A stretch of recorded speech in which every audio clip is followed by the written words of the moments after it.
كل سنة وانتم طيبين. هنقدم أحلى كنافة لأحلى وأجمل مشاهدين، ومستنيين انكم تقولولنا ايه رأيكم في الكنافة بتاعتنا النهاردة. كنافة بالمهلبية بالفواكه، ويلا بينا نبتدي نشوف ماما عملتها ازاي. ونقول بسم الله. وهنبتدي أول حاجة نعمل مهلبية طعمها بيكون زي القشطة، ومعانا 3 كوبايات من اللبن في الحلة، وطبق قشطة، ونص كوباية من اللبن.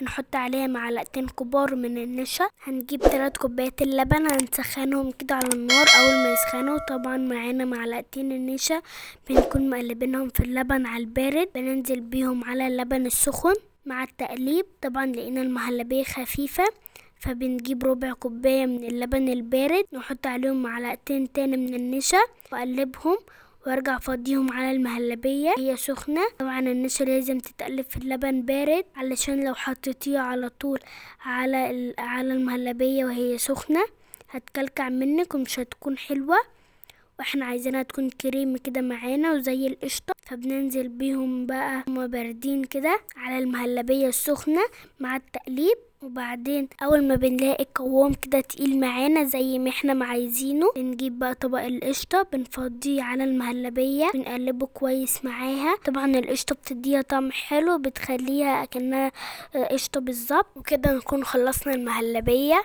بنجيب صينية هنعمل فيها الكنافة، بنسيح فيها كده معلقتين من الزبدة. طبعا الصينية ديت بتاخد اقل من نص كيلو كنافة. بنجيب كنافة كده بنحطها في الصينية وبنضغط عليها وبنسويها كده، وبعدين بناخد نص كمية المهلبية بنفردها على الكنافة. ناخد بالنا منحطهاش على حرف الصينية علشان ما تتحرقش وهي بتستوي.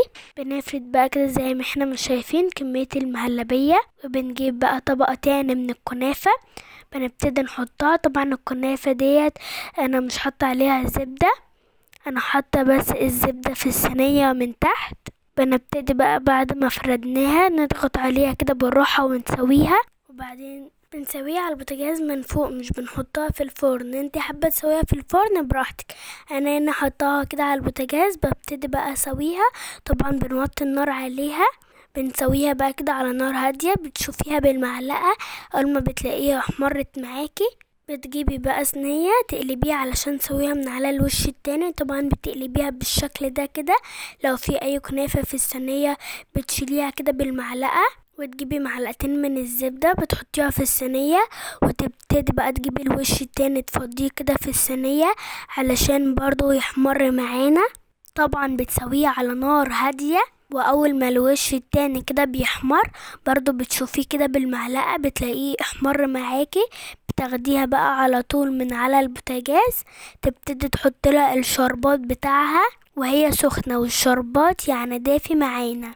وتحط لها بقى كمية الشربات اللي انت بتحبيها، حبها مسكرة قوي يعني براحتك خالص في الشربات اللي بتحبيه.